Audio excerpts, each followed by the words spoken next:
Comment section में छिपा है। अचानक कैमरा फीड में गड़बड़ी होती है और स्क्रीन पर उसके ठीक पीछे जले हुए निशानों वाली एक बुजुर्ग औरत की शक्ल दिखाई देती है। स्वस्तिक को कुछ महसूस होता है। वो पलटकर देखता है, लेकिन वहां कोई नहीं होता। लेकिन उसके लाखों दर्शक उसे देख रहे हैं।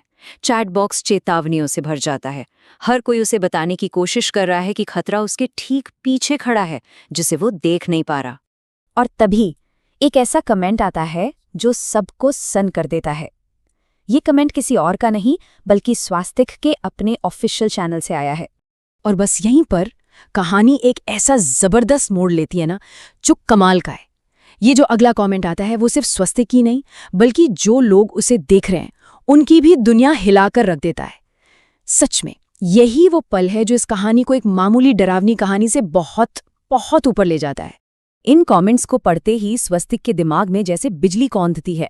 उसे एक भूली हुई याद आती है, गाड़ी के टायरों की चीख और अनाथालय आते वक्त एक ट्रक से हुई भयानक टक्कर। कहानी में इस पल को एनाग्नोसिस कहते हैं, जब हीरो को अचानक अपनी असली सच्चाई का पता चलता है। तब उसे एहसास होता है कि वो कभी अनाथालय पहुंचा ही नहीं था।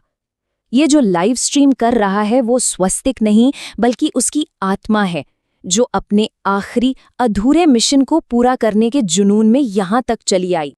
लेकिन कहानी यहां खत्म नहीं होती। अगली सुबह जब अधिकारी उस जगह पर पहुंचते हैं तो कहानी का एक और डरावना पहलू सामने आता है, जो इस पूरी घटना को और भी ज्यादा रहस्यमयी बना देता है। पुलिस की रिपोर्ट कंफर्म करती है कि स्वस्तिक की मौत रात 2:35 पर ही हो गई थी, यानी उसकी लाइव स्ट्रीम शुरू होने से भी 10 मिनट पहले। तो फिर ये स्ट्रीम कौन कर रहा था? ये एक ऐसा सवाल है जिसका कोई लॉजिकल जवाब नहीं है।